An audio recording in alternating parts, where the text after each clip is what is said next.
I think there's always discovery, which can be, the same as change.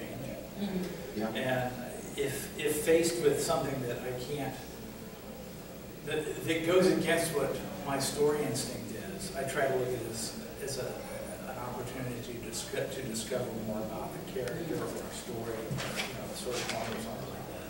So I'm sensing that you can't be precious about your ideas in this industry because it is so collaborative. I think you can't be precious about it, not because it's so collaborative, but because you're doing it for a paycheck. Which means you're an employee. You're an employee, okay. So you have to kind of like, understand that as an employee, you have certain goals that your employer has that you have to like hit to earn that paycheck. And it's the classic art versus illustration sort of a thing. It's like, well, is there anything like classic art for television? Not really. But there's literary classics, and those, for the most part, were not written with a paycheck in mind. Pop Dickens wrote purely for paychecks. Exactly. Serious stuff. Exactly. Shakespeare probably wrote for the paychecks too. Oh yeah, yeah. All those groundling jokes just making them themselves. They're themselves. Yeah. Right. We were talking about pseudonyms. The part that I don't know about anybody else, but I do know that when I couldn't put my name on it, I put as many in-jokes as humanly possible. So people would, at one point, would go, "Oh, Rich must have written that." Okay, so. I used grandson of Lamont a few times. There you go. And I not having used pseudonyms, I still put all these jokes in. Oh yeah. Listen, man, I'm there to entertain myself. Yep. And I am one of those people who, 6 months later or 10 years later, goes back and says, I was so clever that day. Wow, I was good. Why did I ever have any doubt that this was worth paying for? So, if I go back and look at it like that, there are plenty of times when I'm like, ooh, I was not clever. Yeah. Join the club. Yeah. Then I know that, well, that must have been one of those, it's a paycheck. My mom couldn't stand me in jokes because when I was working for Alf magazine, which is during the time, second and third season when I was doing the merchandising, they wanted a Melmacian phone book page, and I put her address and phone number. Oh no! Oh, you're a bad son. Well, no, I didn't know say this is gonna my call it? Well, there was like 40 phone Oh, numbers no, in if it's a there. phone number, somebody's gonna dial it. When Well- we were doing Dinosaur, That was her point. we were doing Dinosaur at San Diego Con. Mhm. They made all of us wear the same hat and jacket. Oh, yeah. It was terrible. Well, we have a little under 10 minutes left, so I'm going to leave it if anyone has any questions. So, I've become a brilliant writer within the past month. Perfect. I have this program on my computer for writing proposals for other stuff, so I put Is it in, called ChatGPT? I put in what I want, and it fills in the gaps, and it writes this lovely proposal for me, and then I go, well, I don't like this section, and you're doing a bad job. And man, it comes back with something even more brilliant than it had written before. So let's talk about the elephant in the room. This is why writers are striking in LA. That's true. Right. ChatGPT obviously is going to change the industry, right? Right. Yes and no. And let me just preface that with, I've been working on a little pilot thing, just a teaser to show like a studio. So I put in my characters, their backgrounds, my MacGuffin, where I wanted this to happen. I got 50 pages that I'm not going to put my name on, but Right, you could, right. that would be something Yes. I would show a studio. I mean, you're absolutely right. There are a couple of reasons that it eventually will not have the effect that people think it will have on it.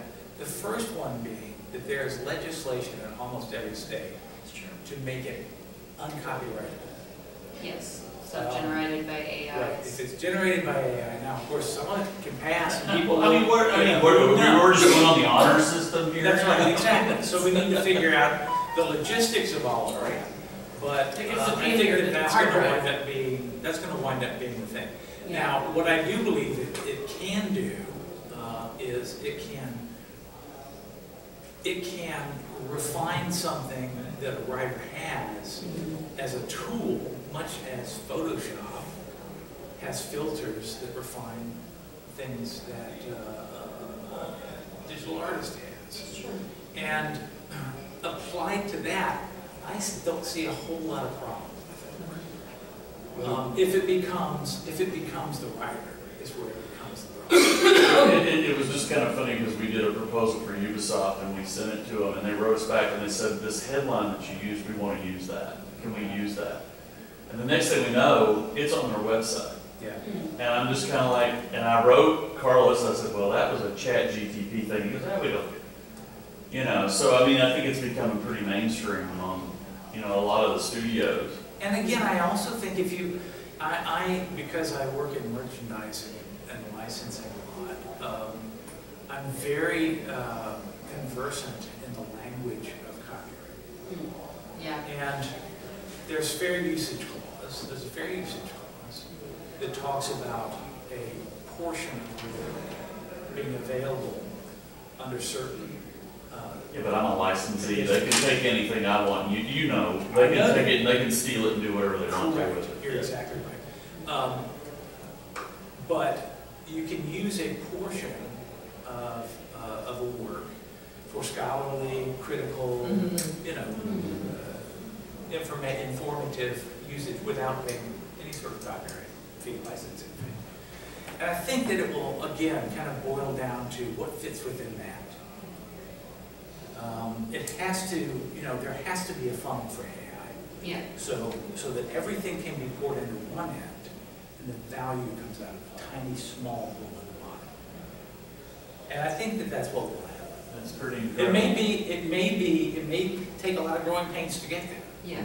But I think that's what will happen. There are also, currently there's a lot of chat GPT busters out there. Yes. You can enter all the text you got from chat GPT and this other app will tell you, is it AI generated or is it human generated? Right. So I did a couple tests with it and it was about 94% accurate. That's pretty amazing for Yeah, a it's first good. generation app. Right? Yes. Yeah.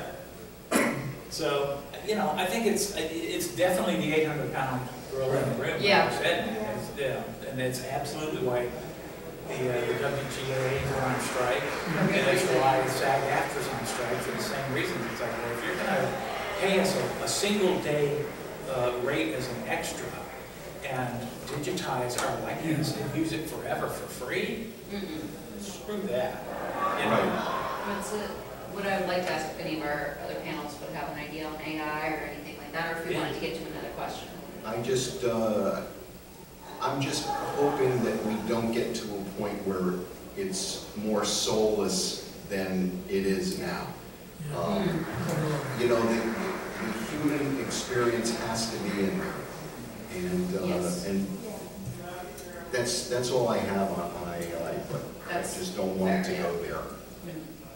Doug, did you have? No, I agree with him. Okay. Well, excellent. I definitely agree. There's, you know, not being able to replicate a human experience or a human touch, and I don't think it ever will be because it doesn't have experience. It replicates, but Or having the ability to create a harmonic emotional resonance. that's exactly Just, that. you know, that's my problem with all these with the video game revolution. It's like I'd rather play video than watch a movie. It's like you're crying for a character in a video game. Yes. Can you imagine? Have you played The Last of Us? No, I haven't, and it's just not my thing. But it's great at yours, and it's fine. Uh-huh. So I recognize that the newer generation of video games are taking that into account and doing something. Yeah, That's great. It's another type of story. That's a different panel. We'll save True, that one. true. We have 2 minutes left. Do we have a short question from anyone, or no? I have a bumper. I actually have a fridge magnet that says I cry for fiction, but that's of fictional characters. Because you're right, I think unless you can emotionally connect with characters after a certain point, and I'm not saying it can't be done because there are people who get credits for writing for games, so there's no reason you couldn't do it in the game. I just don't game much, so I'm not aware of it. But here's my thought on that. That can't be a player-controlled environment for it to be that. It has to be written by a writer. It has to be written by a Well, person, yeah. most likely, yes. Yeah. So that the player can control things within that environment, not the story.